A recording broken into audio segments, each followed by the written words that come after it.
श्री गणेशाय नमः। श्री सरस्वत्यै नमः। श्री वेदव्यासाय नमः। चतुश्चत्वारिंशोऽध्यायः। जन्मेजय का राज्याभिषेक और विवाह। सौतिरुवाच। उग्र श्रभाजी कहते हैं, शौनक जी, मंत्रीगण राजा परीक्षित को तक्षक नाग से जकड़ा हुआ देख अत्यंत दुखी हो गए। उनके मुख पर विषाद छा गया और वे सबके सब रोने लगे।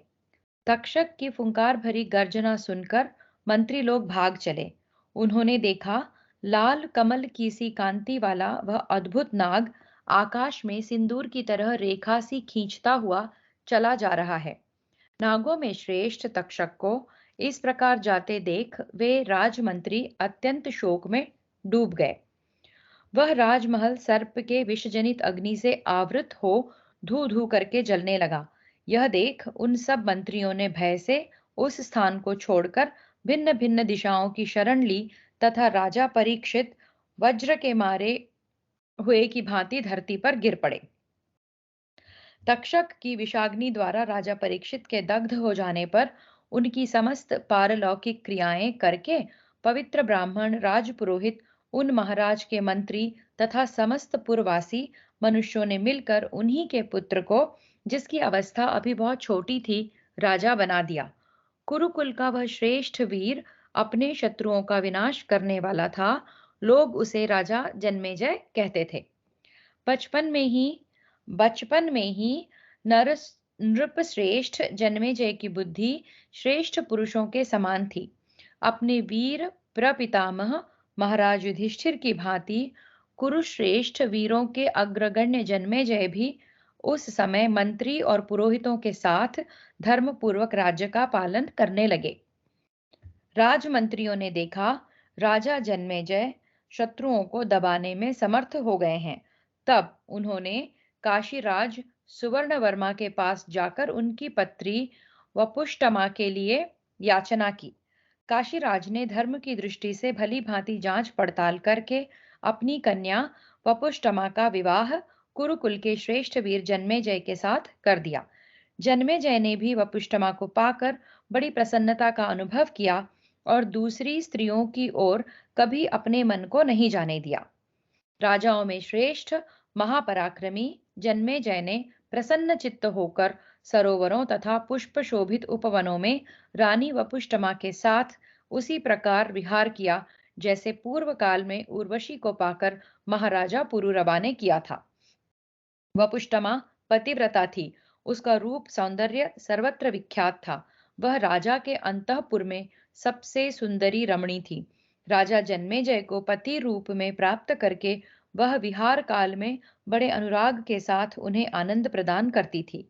इस प्रकार श्री महाभारत आदि पर्व के अंतर्गत आस्तिक पर्व में जन्मेजय राज्याभिषेक संबंधी 44वां अध्याय पूरा हुआ। पंचचत्वारिंशोऽध्यायः। जरत्कारु को अपने पितरों का दर्शन और उनसे वार्तालाप। सौतिरुवाच। उग्र श्रभाजी कहते हैं, इन्हीं दिनों की बात है। महातपस्वी जरत्कारु मुनि संपूर्ण पृथ्वी पर विचरण कर रहे थे। जहां सायंकाल हो जाता वहीं वे ठहर जाते थे।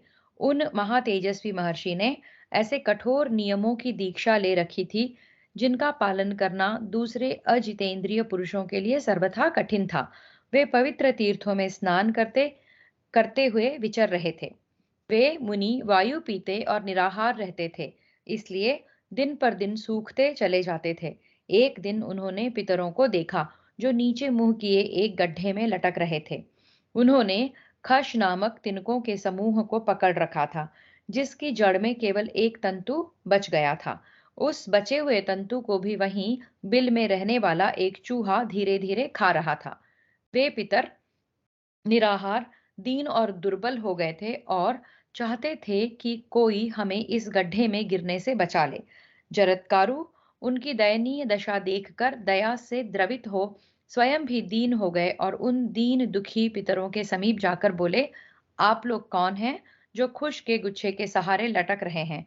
इस खुश की जड़ें यहाँ बिल में रहने वाले चूहे ने खा डाली है, इसलिए यह बहुत कमजोर है। खश होना चाहिए। इस खश की जड़ें यहाँ बिल में रहने वाले चूहे ने खा डाली हैं, इसलिए यह बहुत कमजोर है। खश के इस गुच्छे में जो मूल का एक तंतु बचा है, उसे भी यह चूहा अपने तीखे दांतों से धीरे धीरे कुतर रहा है। उसका स्वल्प भाग शेष है, वह भी बात की बात में कट जाएगा। फिर तो आप लोग नीचे मुंह किए निश्चय ही इस गड्ढे में गिर जाएंगे। आपको इस प्रकार नीचे मुंह किए लटकते देख मेरे मन में बड़ा दुख हो रहा है। आप लोग बड़ी कठिन विपत्ति में पड़े हैं। मैं आप लोगों का कौन प्रिय कार्य करूं?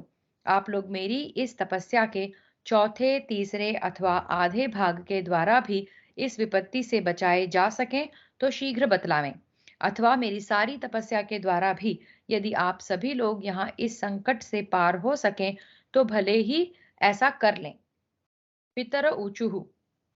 पितरों ने कहा, विप्रवर, आप बूढ़े ब्रह्मचारी हैं जो यहाँ हमारी रक्षा करना चाहते हैं, किंतु हमारा संकट तपस्या से नहीं टाला जा सकता। तात, तपस्या का बल तो हमारे पास भी है। वक्ताओं में श्रेष्ठ ब्राह्मण, हम तो वंश परंपरा का विच्छेद होने के कारण अपवित्र नरक में गिर रहे हैं। ब्रह्मा जी का वचन है कि संतान ही सबसे उत्कृष्ट धर्म है। तात, यहाँ लटकते हुए हम लोगों की सुध बुध प्रायः खो गई है, हमें कुछ ज्ञात नहीं होता। इसीलिए लोक में विख्यात पौरुष वाले आप जैसे महापुरुष को हम पहचान नहीं पा रहे हैं। आप कोई महान सौभाग्यशाली महापुरुष हैं जो अत्यंत दुख में पड़े हुए हम जैसे शोचनीय प्राणियों के लिए करुणावश शोक कर रहे हैं। ब्राह्मण, हम लोग कौन हैं इसका परिचय देते हैं, सुनिए। हम अत्यंत कठोर व्रत का पालन करने वाले यायावर नामक महर्षि हैं।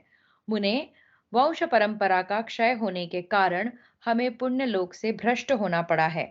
हमारी तीव्र तपस्या नष्ट हो गई, क्योंकि हमारे कुल में अब कोई संतति नहीं रह गई है। आजकल हमारी परंपरा में एक ही तंतु या संतति शेष है, किंतु वह भी नहीं के बराबर है। हम अल्प भाग्य हैं, इसी से वह मंद भाग्य संतति एकमात्र तप में लगी हुई है। इसी से वह मंद भाग्य संतति एकमात्र तप में लगी हुई है। उसका नाम है जरत्कारु। वह वेद वेदांगों का पारंगत विद्वान होने के साथ ही मन और इंद्रियों को संयम में रखने वाला है। महात्मा उत्तम व्रत का पालक और महान तपस्वी है। उसने तपस्या के लोभ से हमें संकट में डाल दिया है। उसके न पत्नी है, न पुत्र और न कोई भाई बंधु ही है। इसी से हम लोग अपनी सुध बुध खोकर अनाथ की तरह इस गड्ढे में लटक रहे हैं। यदि वह आपके देखने में आवे तो हम अनाथों को सनाथ करने के लिए उससे इस प्रकार कहिएगा, जरत्कारो, तुम्हारे पितर अत्यंत दीन हो नीचे मुंह करके गड्ढे में लटक रहे हैं। तुम उत्तम रीति से पत्नी के साथ विवाह कर लो और उसके द्वारा संतान उत्पन्न करो।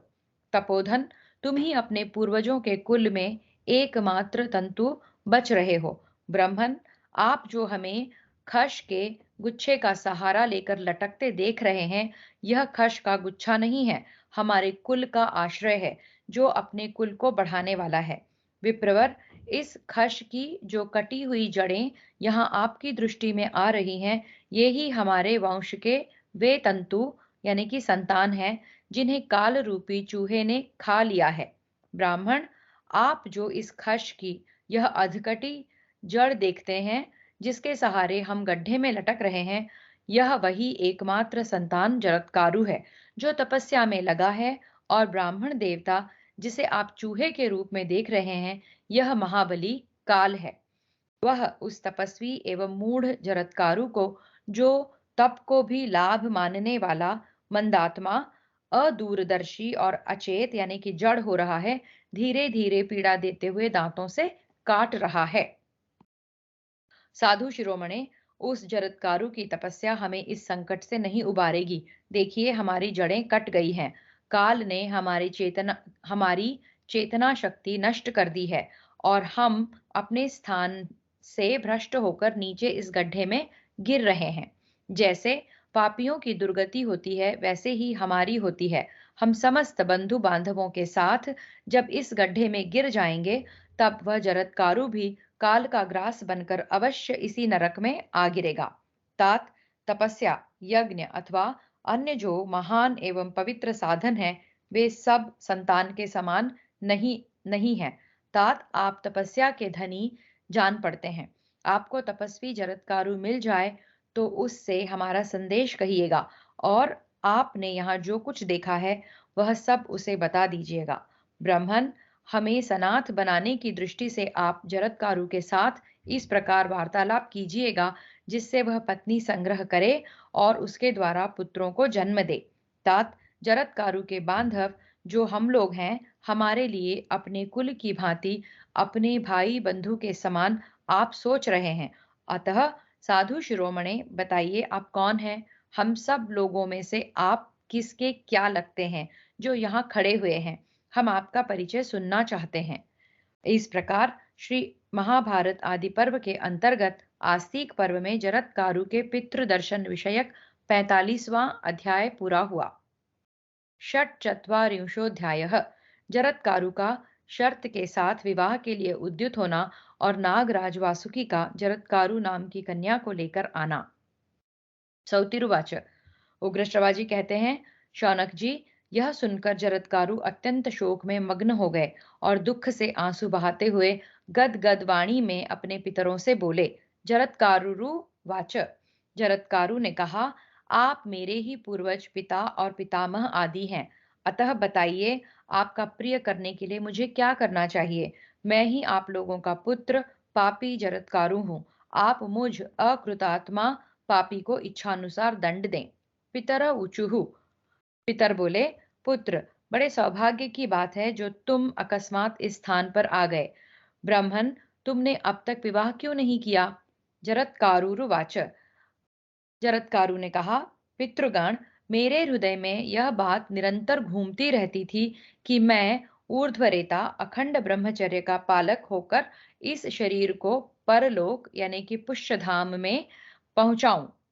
अतः मैंने अपने मन में यह दृढ़ निश्चय कर लिया था कि मैं कभी पत्नी परिग्रह यानी कि विवाह नहीं करूंगा। किंतु पितामहों, आपको पक्षियों की भांति लटकते देख अखंड ब्रह्मचर्य के पालन संबंधी निश्चय से मैंने अपनी बुद्धि लौटा ली है। अब मैं आपका प्रिय मनोरथ पूर्ण करूंगा, निश्चय ही विवाह कर लूंगा। परंतु इसके लिए एक शर्त होगी। यदि मैं कभी अपने ही जैसे नाम वाली कुमारी कन्या पाऊंगा, उसमें भी जो भिक्षा की भांति बिना मांगे स्वयं ही विवाह के लिए प्रस्तुत हो जाएगी और जिसके पालन पोषण का भार मुझ पर न होगा, उसी का मैं पाणी ग्रहण करूंगा। यदि ऐसा विवाह मुझे सुलभ हो जाए तो कर लूंगा, अन्यथा विवाह करूंगा ही नहीं। पितामहों, यह मेरा सत्य निश्चय है। वैसे विवाह से जो पत्नी मिलेगी, उसी के गर्भ से आप लोगों को तारने के लिए कोई प्राणी उत्पन्न होगा। मैं चाहता हूं मेरे पितर नित्य शाश्वत लोकों में बने रहें, वहां वे अक्षय सुख के भागी हों। सौतिरुवाच। उग्र श्रवाजी कहते हैं, शौनक जी, इस प्रकार पितरों से कहकर जरत्कारु मुनि पूर्ववत पृथ्वी पर विचरने लगे। परंतु यह बूढ़ा है ऐसा समझकर किसी ने कन्या नहीं दी, अतः उन्हें पत्नी उपलब्ध न हो सकी। जब वे विवाह की प्रतीक्षा में खिन्न हो गए, तब पितरों से प्रेरित होने के कारण वन में जाकर अत्यंत दुखी हो जोर जोर से ब्याह के लिए पुकारने लगे। वन में जाने पर विद्वान जरत्कारु ने पितरों के हित की कामना से 3 बार धीरे धीरे यह बात कही, मैं कन्या मांगता हूँ। फिर जोर से बोले, यहाँ जो स्थावर जंगम दृश्य या अदृश्य प्राणी हैं, वे सब मेरी बात सुने।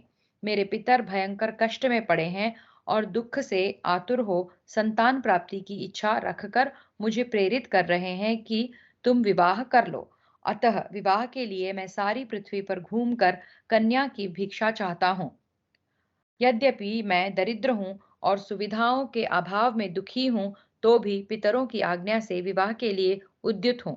मैंने यहाँ जिनका नाम लेकर पुकारा है, उनमें से जिस किसी भी प्राणी के पास विवाह के योग्य विख्यात गुणों वाली कन्या हो, वह सब दिशाओं में विचरने वाले मुझ ब्राह्मण को अपनी कन्या दे। जो कन्या मेरे ही जैसे नाम वाली हो, भिक्षा की भांति मुझे दी जा सकती हो और जिसके भरण पोषण का भार मुझ पर न हो, ऐसी कन्या कोई मुझे दे। तब उस तब उन नागों ने, जो जरत्कारु मुनि की खोज में लगाए गए थे, उनका यह समाचार पाकर उन्होंने नागराज वासुकी को सूचित किया। उनकी बात सुनकर नागराज वासुकी अपनी उस कुमारी बहन को वस्त्राभूषणों से विभूषित करके साथ ले वन में मुनि के समीप गए। ब्राह्मण वहां नागेंद्र वासुकी ने महात्मा जरत्कारु को भिक्षा की भांति वह कन्या समर्पित की, किंतु उन्होंने सहसा उसे स्वीकार नहीं किया। सोचा, संभव है यह कन्या मेरे जैसे नाम वाली ना हो, इसके भरण पोषण का भार किस पर रहेगा, इस बात का निर्णय भी अभी तक नहीं हो पाया है। इसके सिवा मैं मोक्ष भाव में स्थित हूँ, यही सोचकर उन्होंने पत्नी परिग्रह में शिथिलता दिखाई। भृगुनंदन, इसलिए पहले उन्होंने वासुकी से उस कन्या का नाम पूछा और यह स्पष्ट कह दिया, मैं इसका भरण पोषण नहीं करूंगा। इस प्रकार श्री महाभारत आदि पर्व के अंतर्गत आस्तिक पर्व में वासुकी जरत्कारु समागम संबंधी 46वां अध्याय पूरा हुआ। सप्तचत्वारिंशोऽध्यायः। जरत्कारु मुनि का नाग कन्या के साथ विवाह, नाग कन्या जरत्कारु पति सेवा तथा पति का उसे त्याग कर तपस्या के लिए गमन। सौतिरुवाच। उग्र श्रवाजी कहते हैं, शौनक, इस उस समय वासुकी ने जरत्कारु मुनि से कहा, द्विजश्रेष्ठ, इस कन्या का वही नाम है जो आपका है। यह मेरी बहन है और आपकी ही भांति तपस्विनी भी है। आप इसे ग्रहण करें। आपकी पत्नी का भरण पोषण मैं करूंगा। तपोधन, अपनी सारी शक्ति लगाकर मैं इसकी रक्षा करता रहूंगा। मुनि श्रेष्ठ, अब तक आप ही के लिए मैंने इसकी रक्षा की है। ऋषिरुवाच। ऋषि ने कहा, नागराज, मैं इसका भरण पोषण नहीं करूंगा। मेरी यह शर्त तो तय हो गई। अब दूसरी शर्त यह है कि तुम्हारी इस बहन को कभी ऐसा कार्य नहीं करना चाहिए जो मुझे अप्रिय लगे। यदि अप्रिय कार्य कर बैठेगी तो उसी समय मैं इसे त्याग दूंगा। सौतिरुवाच। उग्र श्रवाजी कहते हैं, नागराज ने यह शर्त स्वीकार कर ली कि मैं अपनी बहन का भरण पोषण करूंगा। तब जरत्कारु मुनि वासुकी के भवन में गए। वहां मंत्रवेत्ताओं में श्रेष्ठ तपोवृद्ध महाव्रती धर्मात्मा जरत्कारु ने शास्त्रीय विधि और मंत्रोच्चारण के साथ नाग कन्या का पाणी ग्रहण किया। तदनंतर महर्षियों से प्रशंसित होते हुए वे नागराज के रमणीय भवन में, जो मन के अनुकूल था, अपनी पत्नी को लेकर गए। वहां बहुमूल्य बिछौनों से सजी हुई शैया बिछी थी। जरत्कारु मुनि अपनी पत्नी के साथ उसी भवन में रहने लगे। उन साधु शिरोमणि ने वहां अपनी पत्नी के सामने यह शर्त रखी, तुम्हें ऐसा कोई काम नहीं करना चाहिए जो मुझे अप्रिय लगे, साथ ही कभी अप्रिय वचन भी नहीं बोलना चाहिए। तुमसे अप्रिय कार्य हो जाने पर मैं तुम्हें और तुम्हारे घर में रहना छोड़ दूंगा। मैंने जो कुछ कहा है, मेरे इस वचन को दृढ़ता पूर्वक धारण कर लो। यह सुनकर नागराज की बहन अत्यंत उद्विग्न हो गई और उस समय बहुत दुखी होकर बोली, भगवन, ऐसा ही होगा। फिर वह यशस्विनी नागकन्या सुखद स्वभाव वाले पति की उस शर्त के अनुसार सेवा करने लगी। वह श्वेतकाकीय उपायों से सदा पति का प्रिय करने की इच्छा रखकर निरंतर उनकी आराधना में लगी रहती थी। श्वेतकाकीय का अर्थ यह है श्वा, एत और काक, जिसका क्रमशः अर्थ है कुत्ता, हरिण और कौवा। श्वा एत में पररूप हुआ है। तात्पर्य यह है कि यह कुतिया की भांति सदा जागती और कम सोती थी, हिरणी के समान भय से चकित रहती और कौवे के समान उनके इंगित यानी इशारे समझने के लिए सावधान रहती थी। तो वो जरत्कारु को किसी भी तरह से क्रोध ना आए या अप्रिय ना लगे, इस बात के लिए सदा चौकन्ना रहती थी।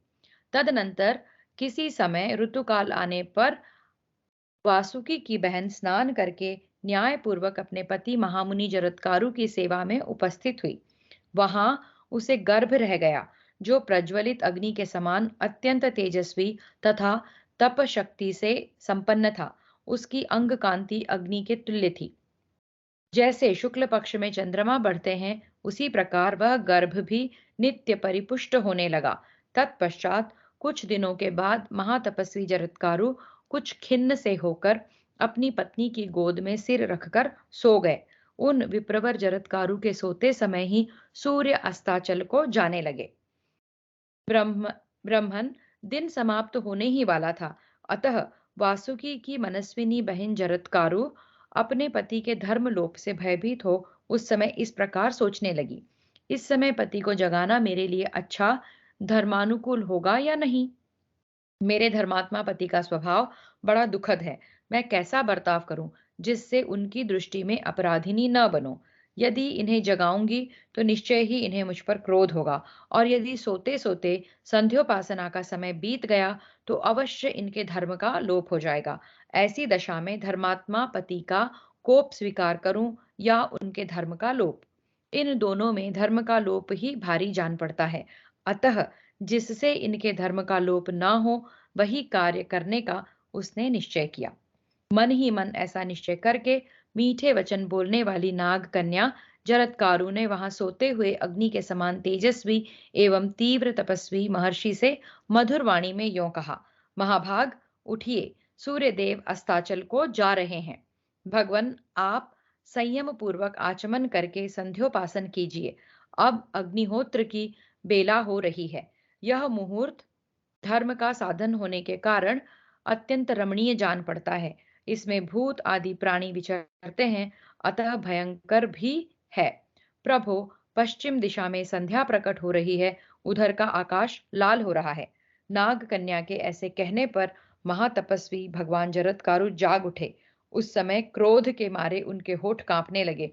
वह इस प्रकार बोले, नाग कन्ये, तूने मेरा यह अपमान किया है, इसलिए अब मैं तेरे पास नहीं रहूंगा। जैसे आया हूं वैसे ही चला जाऊंगा। वामोरु, सूर्य में इतनी शक्ति नहीं है कि मैं सोता रहूं और वे अस्त हो जाएं। यह मेरे हृदय में निश्चय है, जिसका कहीं अपमान हो जाए ऐसे किसी भी पुरुष को वहां रहना अच्छा नहीं लगता। फिर मेरी अथवा मेरे जैसे दूसरे धर्मशील पुरुष की तो बात ही क्या है। जब पति ने इस प्रकार हृदय में कंपकंपी पैदा करने वाली बात कही, तब उस घर में स्थित वासुकी की बहन इस प्रकार बोली, विप्रवर, मैंने अपमान करने के लिए आपको नहीं जगाया था। आपके धर्म का लोप न हो जाए, यही ध्यान में रखकर मैंने ऐसा किया है। यह सुनकर क्रोध में भरे हुए महातपस्वी ऋषि जरत्कारु ने अपनी पत्नी नागकन्या को त्याग देने की इच्छा रखकर उससे कहा, नागकन्ये, मैंने कभी झूठी बात मुंह से नहीं निकाली है, अतः अवश्य जाऊंगा। मैंने तुम्हारे साथ आपस में पहले ही ऐसी शर्त कर ली थी। भद्रे, मैं यहाँ बड़े सुख से रहा हूँ। यहाँ से मेरे चले जाने के बाद अपने भाई से कहना, भगवान जरत्कारु चले गए। शुभे, भीरु, मेरे निकल जाने पर तुम्हें भी शोक नहीं करना चाहिए। उनके ऐसा कहने पर अनिंद्य सुंदरी जरत्कारु भाई के कार्य की चिंता और पति के वियोग जनित शोक में डूब गई। उसका मुंह सूख गया, नेत्रों में आंसू छलक आए और हृदय कांपने लगा। फिर किसी प्रकार धैर्य धारण करके सुंदर जांघों और मनोहर शरीर वाली वह नाग कन्या हाथ जोड़कर गदगद वाणी में जरत्कारु मुनि से बोली, धर्मज्ञ, आप सदा धर्म में स्थित रहने वाले हैं। मैं भी पत्नी धर्म में स्थित तथा आप प्रियतम के हित में लगी रहने वाली हूँ। आपको मुझ निरपराध अबला का त्याग नहीं करना चाहिए। द्विजश्रेष्ठ, मेरे भाई ने जिस उद्देश्य को लेकर आपके साथ मेरा विवाह किया था, मैं मंदभागिनी अब तक उसे पा न सकी। नागराज वासुकी मुझसे क्या कहेंगे। साधु शिरोमणे, मेरे कुटुंबी जन माता के शाप से दबे हुए हैं। उन्हें मेरे द्वारा आपसे एक संतान की प्राप्ति अभीष्ट थी, किंतु उसका भी अब तक दर्शन नहीं हुआ। आपसे पुत्र की प्राप्ति हो जाए तो उसके द्वारा मेरे जाति भाइयों का कल्याण हो सकता है। ब्राह्मण, आपसे जो मेरा संबंध हुआ वह व्यर्थ नहीं जाना चाहिए। भगवान, अपने बांधव जनों का हित चाहती हुई मैं आपसे प्रसन्न होने की प्रार्थना करती हूँ।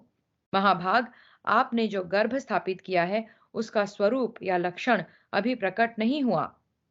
महात्मा होकर ऐसी दशा में आप मुझ निरपराध पत्नी को त्याग कर कैसे जाना चाहते हैं। यह सुनकर उन तपोधन महर्षि ने अपनी पत्नी जरत्कारु से उचित तथा अवसर के अनुरूप बात कही। सुभगे, अयम अस्ति, तुम्हारे उदर में गर्भ है। तुम्हारा यह गर्भस्थ बालक अग्नि के समान तेजस्वी, परम धर्मात्मा, मुनि तथा वेद वेदांगों का पारंगत विद्वान होगा।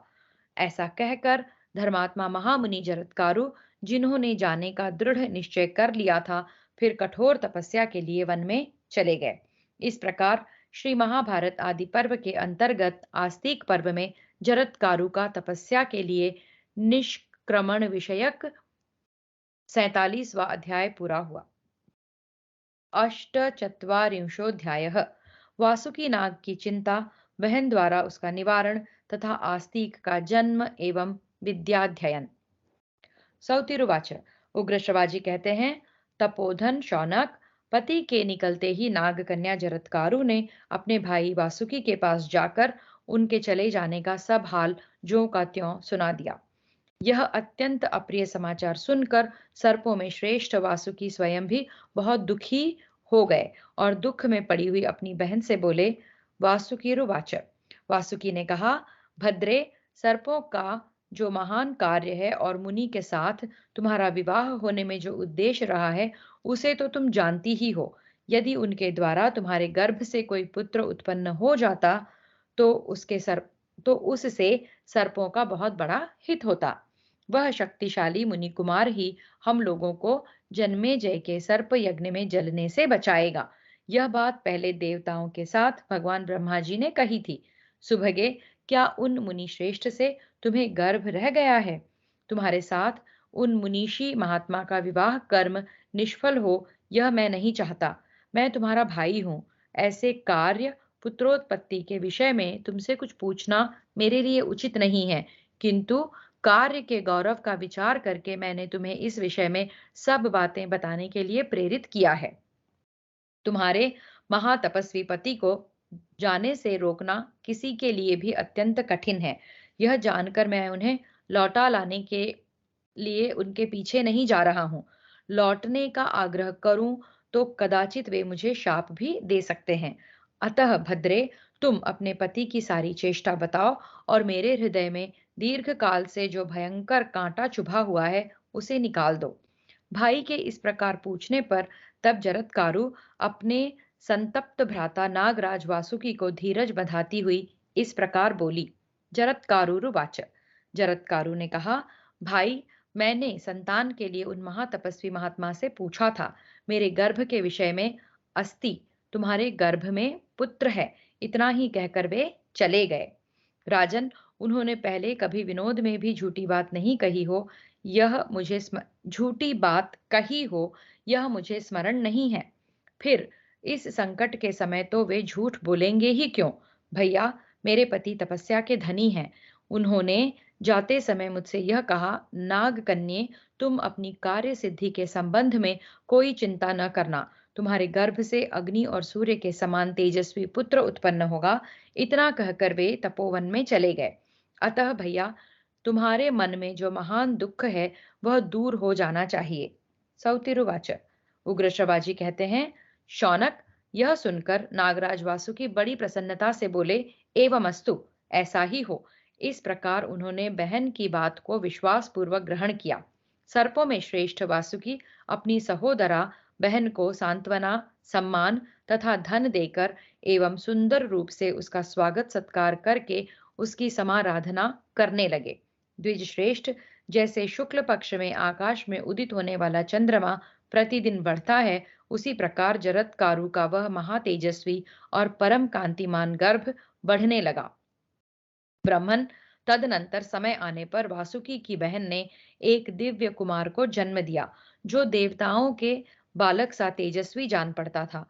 वह पिता और माता दोनों पक्षों के भय को नष्ट करने वाला था। वह वहीं नागराज के भवन में बढ़ने लगा। बड़े होने पर उसने भृगु कुलोत्पन्न च्यवन मुनि से 6 अंगों सहित वेदों का अध्ययन किया। वह बचपन से ही ब्रह्मचर्य व्रत का पालन करने वाला बुद्धिमान तथा सत्व गुण संपन्न हुआ। लोक में आस्तिक नाम से उसकी ख्याति हुई। वह बालक अभी गर्भ में ही था, तभी उसके पिता अस्ति कहकर वन में चले गए थे। इसलिए संसार में उसका आस्तिक नाम प्रसिद्ध हुआ। अमित बुद्धिमान आस्तिक बाल्यावस्था में ही वहां रहकर ब्रह्मचर्य का पालन एवं धर्म का आचरण करने लगा। नागराज के भवन में उसका भली भांति यत्न पूर्वक लालन पालन किया गया। सुवर्ण के समान कांतिमान शूलपाणी देवेश्वर भगवान शिव की भांति वह बालक दिनों दिन बढ़ता हुआ समस्त नागों का आनंद बढ़ाने लगा। इस प्रकार श्री महाभारत आदि पर्व के अंतर्गत आस्तिक पर्व में आस्तिक की उत्पत्ति विषयक 48वां अध्याय पूरा हुआ। एकोनपंचाशत्तमोऽध्यायः। राजा परीक्षित के धर्ममय आचार तथा उत्तम गुणों का वर्णन, राजा का शिकार के लिए जाना और उनके द्वारा शमीक मुनि का तिरस्कार। शौनक उवाच। शौनक जी बोले, सूत नंदन, राजा जन्मेजय ने उत्तंक की बात मानकर अपने पिता परीक्षित के स्वर्गवास के संबंध में मंत्रियों से जो पूछताछ की थी उसका आप विस्तार पूर्वक पुनः वर्णन कीजिए। सौतिरुवाच। उग्र श्रवाजी ने कहा, ब्राह्मण सुनिए। उस समय राजा ने मंत्रियों से जो कुछ पूछा और उन्होंने परीक्षित की मृत्यु के संबंध में जैसी बातें बताई वह सब मैं सुना रहा हूं। जन्मेजय उवाच। जन्मेजय ने पूछा, आप लोग यह जानते होंगे कि मेरे पिता के जीवन काल में उनका आचार व्यवहार कैसा था और अनंत काल आने पर वे महायशस्वी नरेश किस प्रकार मृत्यु को प्राप्त हुए। आप लोगों से अपने पिता के संबंध में सारा वृतांत सुनकर ही मुझे शांति प्राप्त होगी, अन्यथा मैं कभी शांत न रह सकूंगा। सौतिरुवाच। उग्र श्रवाजी कहते हैं, राजा के सब मंत्री धर्मज्ञ और बुद्धिमान थे। उन महात्मा राजा जन्मेजय के इस प्रकार पूछने पर वे सभी उनसे यूं बोले। मंत्रिण ऊचुः। मंत्रियों ने कहा, भूपाल, तुम जो कुछ पूछते हो वह सुनो। तुम्हारे महात्मा पिता राज राजेश्वर परीक्षित का चरित्र जैसा था और जिस प्रकार वे मृत्यु को प्राप्त हुए वह सब हम बता रहे हैं। महाराज, आपके पिता बड़े धर्मात्मा, महात्मा और प्रजापालक थे। वे महामना नरेश इस जगत में जैसे आचार व्यवहार का पालन करते थे वह सुनो। वे चारों वर्णों को अपने अपने धर्मों में स्थापित करके उन सब की धर्मपूर्वक रक्षा करते थे। राजा परीक्षित केवल धर्म के ज्ञाता ही नहीं थे, वे धर्म के साक्षात स्वरूप थे। उनके पराक्रम की कहीं तुलना नहीं थी। वे श्री संपन्न होकर इस वसुधा देवी का पालन करते थे। जगत में उनसे द्वेष रखने वाले कोई न थे और वे भी किसी से द्वेष नहीं रखते थे। प्रजापति ब्रह्मा जी के समान वे समस्त प्राणियों के प्रति समभाव रखते थे। राजन, महाराज परीक्षित के शासन में रहकर ब्राह्मण, क्षत्रिय, वैश्य तथा शूद्र सभी अपने अपने वर्णाश्रमोचित कर्मों में संलग्न और प्रसन्न चित्त रहते थे। वे महाराज विधवाओं, अनाथों, अंगहीनों और दीनों का भी भरण पोषण करते थे। दूसरे चंद्रमा की भांति उनका दर्शन संपूर्ण प्राणियों के लिए सुखद एवं सुलभ था। उनके राज्य में सब लोग हृष्ट पुष्ट थे। वे लक्ष्मीवान, सत्यवादी तथा अटल पराक्रमी थे। राजा परीक्षित धनुर्वेद में कृपाचार्य के शिष्य थे। जन्मेजय तुम्हारे पिता भगवान श्री कृष्ण के भी प्रिय थे। वे महायशस्वी महाराज संपूर्ण जगत के प्रेम पात्र थे। जब कुरुकुल परीक्षीण सर्वथा नष्ट हो चला था उस समय उत्तरा के गर्भ से उनका जन्म हुआ, इसलिए वे महाबली अभिमन्यु कुमार परीक्षित नाम से विख्यात हुए। राजधर्म और अर्थनीति में वे अत्यंत निपुण थे। समस्त सद्गुणों ने स्वयं उनका वर्ण किया था। वे सदा उनसे संयुक्त रहते थे। उन्होंने अपनी इंद्रियों को जीतकर मन को अपने वश में कर रखा था। वे मेधावी तथा धर्म का सेवन करने वाले थे। उन्होंने काम, क्रोध, लोभ, मोह, मद और मात्सर्य इन छहों शत्रुओं पर विजय प्राप्त कर ली थी। उनकी बुद्धि विशाल थी। वे नीति के विद्वानों में सर्वश्रेष्ठ थे। तुम्हारे पिता ने 60 वर्ष की आयु तक इन समस्त प्रजाजनों का पालन किया था। तदनंतर हम सबको दुख देकर उन्होंने विदेह कैवल्य प्राप्त किया। पुरुष श्रेष्ठ, पिता के देहावसान के बाद तुमने धर्मपूर्वक इस राज्य को ग्रहण किया है जो सहस्रों वर्षों से कुरुकुल के अधीन चला आ रहा है। बाल्यावस्था में ही तुम्हारा राज्याभिषेक हुआ था, तब से तुम ही इस राज्य के समस्त प्राणियों का पालन करते हो।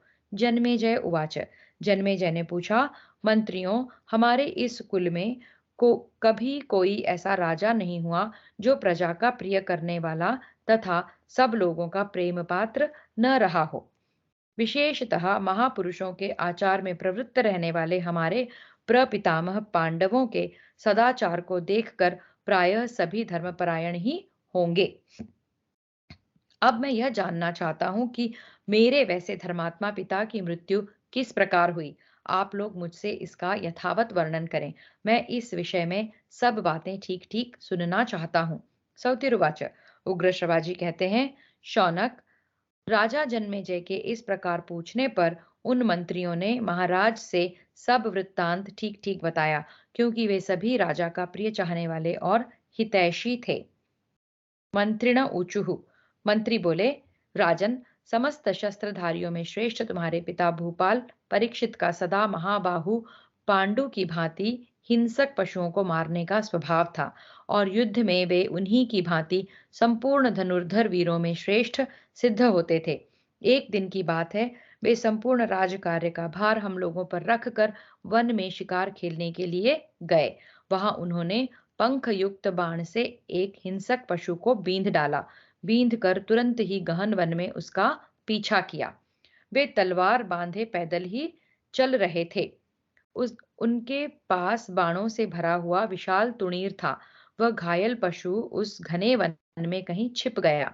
तुम्हारे पिता बहुत खोजने पर भी उसे पा न सके। प्रौढ़ अवस्था, 60 वर्ष की आयु और बुढ़ापे का संयोग, इन सब के कारण वे बहुत थक गए थे। उस विशाल वन में उन्हें भूख सताने लगी। इसी दशा में महाराज ने वहां मुनि श्रेष्ठ शमीक को देखा। राजेंद्र परीक्षित ने उनसे मृग का पता पूछा, किंतु वे मुनि उस समय मौन व्रत के पालन में संलग्न थे। उनके पूछने पर भी महर्षि शमीक उस समय कुछ न बोले। वे काठ की भांति चुपचाप निश्चेष्ट एवं अविचल भाव से स्थित थे। यह देख भूख, प्यास और थकावट से व्याकुल हुए राजा परीक्षित को उन मौन व्रतधारी शांत महर्षि पर तत्काल क्रोध आ गया। राजा को यह पता नहीं था कि महर्षि मौन व्रतधारी हैं। अतः क्रोध में भरे हुए आपके पिता ने उनका तिरस्कार कर दिया। भरत श्रेष्ठ, उन्होंने धनुष की नोक से पृथ्वी पर पड़े हुए एक मृत सर्प को उठाकर उन श्रद्धात्मा महर्षि के कंधे पर डाल दिया। किंतु उन मेधावी मुनि ने इसके लिए उन्हें भला या बुरा कुछ नहीं कहा। वे क्रोध रहित हो कंधे पर मरा सर्प लिए हुए पूर्ववत शांत भाव से बैठे रहे। इस प्रकार श्री महाभारत आदि पर्व के अंतर्गत आस्तिक पर्व में परीक्षित चरित्र विषयक 49वां अध्याय पूरा हुआ। 50तमोऽध्यायः। शृंगी ऋषि का परीक्षित को शाप, तक्षक का कश्यप को लौटकर छल से परीक्षित को डसना और पिता की मृत्यु का वृतांत सुनकर जन्मेजय की तक्षक से बदला लेने की प्रतिज्ञा। मंत्रिण ऊचुः। मंत्री बोले, राजेंद्र, उस समय राजा परीक्षित भूख से पीड़ित हो शमीक मुनि के कंधे पर मृतक सर्प डालकर पुनः अपनी राजधानी में लौट आए। उन महर्षि के श्रृंगी नामक एक महातेजस्वी पुत्र था, जिसका जन्म गाय के पेट से हुआ था। वह महान यशस्वी, तीव्र शक्तिशाली और अत्यंत क्रोधी था। एक दिन उसने आचार्य देव के समीप जाकर पूजा की और उनकी आज्ञा ले वह घर को लौटा। उसी समय श्रृंगी ऋषि ने अपने एक सहपाठी मित्र के मुख से तुम्हारे पिता द्वारा अपने पिता के तिरस्कृत होने की बात सुनी। राज सिंह श्रृंगी को यह मालूम हुआ कि मेरे पिता काठ की भांति चुपचाप बैठे थे और उनके कंधे पर मृतक सांप डाल दिया गया। वे अब भी उस सर्प को अपने कंधे पर रखे हुए थे। यद्यपि उन्होंने कोई अपराध नहीं किया था, वे मुनि श्रेष्ठ तपस्वी, जितेंद्रिय, विशुद्धात्मा, कर्मनिष्ठ, अद्भुत शक्तिशाली तपस्या द्वारा कांतिमान शरीर वाले, अपने अंगों को संयम में रखने वाले, सदाचारी, शुभ वक्ता, निश्चल भाव से स्थित, लोभ रहित, क्षुद्रता शून्य यानी कि गंभीर, दोष दृष्टि से रहित, वृद्ध, मौन व्रतावलंबी तथा संपूर्ण प्राणियों को आश्रय देने वाले थे। तो भी आपके पिता परीक्षित ने उनका तिरस्कार किया।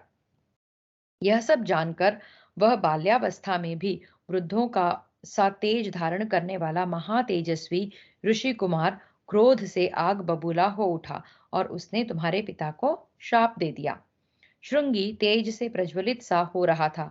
उसने शीघ्र ही हाथ में जल लेकर तुम्हारे पिता को लक्ष्य करके रोष पूर्वक यह बात कही, जिसने मेरे निरपराध पिता पर मरा सांप डाल दिया है, उस पापी को आज से 7 दिन के बाद मेरी वाक शक्ति से प्रेरित प्रचंड तेजस्वी विषधर तक्षक नाग कुपित हो अपनी विषाग्नि से जला देगा। देखो मेरी तपस्या का बल। ऐसा कहकर वह बालक उस स्थान पर गया जहां उसके पिता बैठे थे। पिता को देखकर उसने राजा को शाप देने की बात बताई। तब मुनि श्रेष्ठ शमीक ने तुम्हारे पिता के पास अपने शिष्य गौरमुख को भेजा, जो सुशील और गुणवान था। उसने विश्राम कर लेने पर राजा से सब बातें बताई और महर्षि का संदेश इस प्रकार सुनाया। भूपाल, मेरे पुत्र ने तुम्हें शाप दे दिया है, अतः सावधान हो जाओ। महाराज, 7 दिन के बाद तक्षक नाग तुम्हें अपने तेज से जला देगा। जन्मेजय, यह भयंकर बात सुनकर तुम्हारे पिता नाग श्रेष्ठ तक्षक से अत्यंत भयभीत हो सतत सावधान रहने लगे। तदनंतर जब 7वां दिन उपस्थित हुआ, तब उस दिन ब्रह्मर्षि काश्यप ने राजा के समीप जाने का विचार किया। मार्ग में नागराज तक्षक ने उस समय काश्यप को देखा। विप्रवर काश्यप बड़ी उतावली से पैर बढ़ा रहे थे। उन्हें देखकर नागराज ने ब्राह्मण का वेश धारण करके इस प्रकार पूछा, द्विज श्रेष्ठ, आप कहाँ इतनी तीव्र गति से जा रहे हैं और कौन सा कार्य करना चाहते हैं? काश्यप उवाच। काश्यप ने कहा, ब्राह्मण, मैं वहां जाता हूँ जहां कुरुकुल के श्रेष्ठ राजा परीक्षित रहते हैं। सुना है कि आज ही तक्षक नाग उन्हें डसेगा, अतः मैं तत्काल ही उन्हें निरोग करने के लिए जल्दी जल्दी वहां जा रहा हूँ। मेरे द्वारा सुरक्षित नरेश को वह सर्प नष्ट नहीं कर सकेगा। तक्षक उवाच। तक्षक ने कहा, ब्राह्मण, मेरे डसे हुए मनुष्य को जिलाने की इच्छा आप कैसे रखते हैं? मैं ही वह तक्षक हूँ। मेरी अद्भुत शक्ति देखिए। मेरे डस लेने पर उस राजा को आप जीवित नहीं कर सकते। ऐसा कहकर तक्षक ने एक वृक्ष को डस लिया। नाग के डसते ही वह वृक्ष जलकर भस्म हो गया। राजन, तदनंतर काश्यप ने अपनी मंत्र विद्या के बल से उस वृक्ष को पूर्ववत जीवित यानी कि हरा भरा कर दिया। तब तक्षक काश्यप को प्रलोभन देने लगा। उसने कहा, तुम्हारी जो इच्छा हो मुझसे मांग लो। तक्षक के ऐसा कहने पर काश्यप ने उससे कहा, मैं तो वहां धन की इच्छा से जा रहा हूं। उनके ऐसा कहने पर तक्षक ने महात्मा काश्यप से मधुर वाणी में कहा, अनघ, तुम राजा से जितना धन पाना चाहते हो, उससे भी अधिक मुझसे ही ले लो और लौट जाओ। तक्षक नाग की यह बात सुनकर मनुष्यों में श्रेष्ठ काश्यप उससे इच्छानुसार धन लेकर लौट गए। ब्राह्मण के चले जाने पर तक्षक ने छल से भूपालों में श्रेष्ठ तुम्हारे धर्मात्मा पिता राजा परीक्षित के पास पहुंचकर, यद्यपि वो महल में सावधानी के साथ रहते थे, तो भी उन्हें अपनी विषाग्नि से भस्म कर दिया। नरश्रेष्ठ, तदनंतर विजय की प्राप्ति के लिए तुम्हारा राजा के पद पर अभिषेक किया गया। नृपश्रेष्ठ, यद्यपि यह प्रसंग बड़ा ही निष्ठुर और दुखदायक है, तथापि तुम्हारे पूछने से हमने सब बातें तुमसे कही हैं। यह सब कुछ हमने अपनी आंखों देखा और कानों से भी ठीक ठीक सुना है। महाराज, इस प्रकार तक्षक ने तुम्हारे पिता राजा परीक्षित का तिरस्कार किया। इन महर्षि उत्तंक को भी उसने बहुत तंग किया है। यह सब तुमने सुन लिया। अब तुम जैसा उचित समझो करो। सौतिरुवाच। उग्र शिवाजी कहते हैं, शौनक, इस समय शत्रुओं का दमन करने वाले राजा जन्मेजय अपने संपूर्ण मंत्रियों से इस प्रकार बोले। जन्मेजय उवाच। जन्मेजय ने कहा, उस वृक्ष के डसे जाने और फिर हरे होने की बात आप लोगों से किसने कही? उस समय तक्षक के काटने से जो वृक्ष राख का ढेर बन गया था, उसे काश्यप ने पुनः जिलाकर हरा भरा कर दिया। यह सब लोगों के लिए बड़े आश्चर्य की बात है।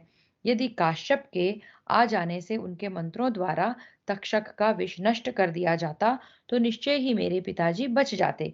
परंतु उस पापात्मा नीच सर्प ने अपने मन में यह सोचा होगा, यदि मेरे डसे हुए राजा को ब्राह्मण जिला देंगे, तो लोग कहेंगे कि तक्षक का विष भी नष्ट हो गया। इस प्रकार तक्षक लोक में उपहास का पात्र बन जाएगा। अवश्य ही ऐसा सोचकर उसने ब्राह्मणों को धन के द्वारा संतुष्ट किया था। अच्छा, भविष्य में प्रयत्न पूर्वक कोई न कोई उपाय करके तक्षक को इसके लिए दंड दूंगा। परंतु एक बात मैं सुनना चाहता हूँ, नागराज तक्षक और काश्यप ब्राह्मण का वह संवाद तो निर्जन वन में हुआ होगा। यह सब वृतांत किसने देखा और सुना था? आप लोगों तक यह बात कैसे आई? यह सब सुनकर मैं सर्पों के नाश का विचार करूंगा। मंत्रिण ऊचुः, मंत्री बोले, राजन सुनो। विप्रवर काश्यप और नागराज तक्षक का मार्ग में एक दूसरे के साथ जो समागम हुआ था, उसका समाचार जिसने और जिस प्रकार हमारे सामने बताया उसका वर्णन करते हैं। भूपाल, उस वृक्ष पर पहले से ही कोई मनुष्य लकड़ी लेने के लिए सूखी डाली खोजता हुआ चढ़ गया था। तक्षक नाग और ब्राह्मण दोनों ही नहीं जानते थे कि उस वृक्ष पर कोई दूसरा मनुष्य भी है। राजन, तक्षक के काटने पर उस वृक्ष के साथ ही वह मनुष्य भी जलकर भस्म हो गया था। परंतु राजेंद्र, ब्राह्मण के प्रभाव से वह भी उस वृक्ष के साथ ही उठा। नरश्रेष्ठ, उसी मनुष्य ने आकर हम लोगों से तक्षक और ब्राह्मण की जो घटना थी वह सुनाई। राजन, इस प्रकार हमने जो कुछ सुना और देखा है वह सब तुम्हें कह सुनाया। भूपाल शिरोमणे, यह सुनकर अब तुम्हें जैसा उचित जान पड़े वह करो। सौतिरुवाच, उग्र श्रवाजी कहते हैं, मंत्रियों की बात सुनकर राजा जन्मेजय दुख से आतुर हो संतप्त हो उठे और कुपित होकर हाथ से हाथ मिलाने लगे। वे बारंबार लंबी और गर्म सांस छोड़ने लगे। कमल के समान नेत्रों वाले राजा जन्मेजय उस समय नेत्रों से आंसू बहाते हुए फूट फूट कर रोने लगे।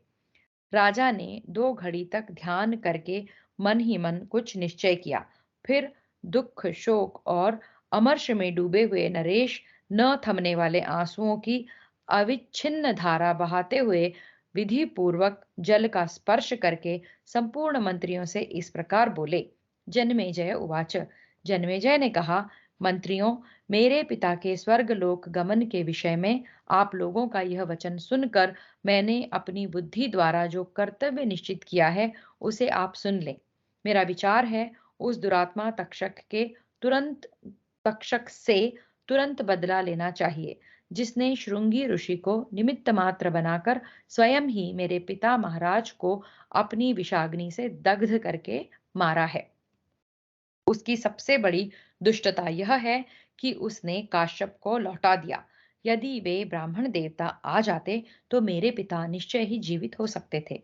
यदि मंत्रियों के विनय और काश्यप के कृपा प्रसाद से महाराज जीवित हो जाते तो इसमें उस दुष्ट की क्या हानि हो जाती? जो कहीं भी परास्त न होते थे, ऐसे मेरे पिता राजा परीक्षित को जीवित करने की इच्छा से द्विज श्रेष्ठ काश्यप आ पहुंचे थे, किंतु तक्षक ने मोहवश उन्हें उन्हें रोक दिया। दुरात्मा तक्षक का यह सबसे बड़ा अपराध है कि उसने ब्राह्मण देव को इसलिए धन दिया कि वे महाराज को जिला न दें।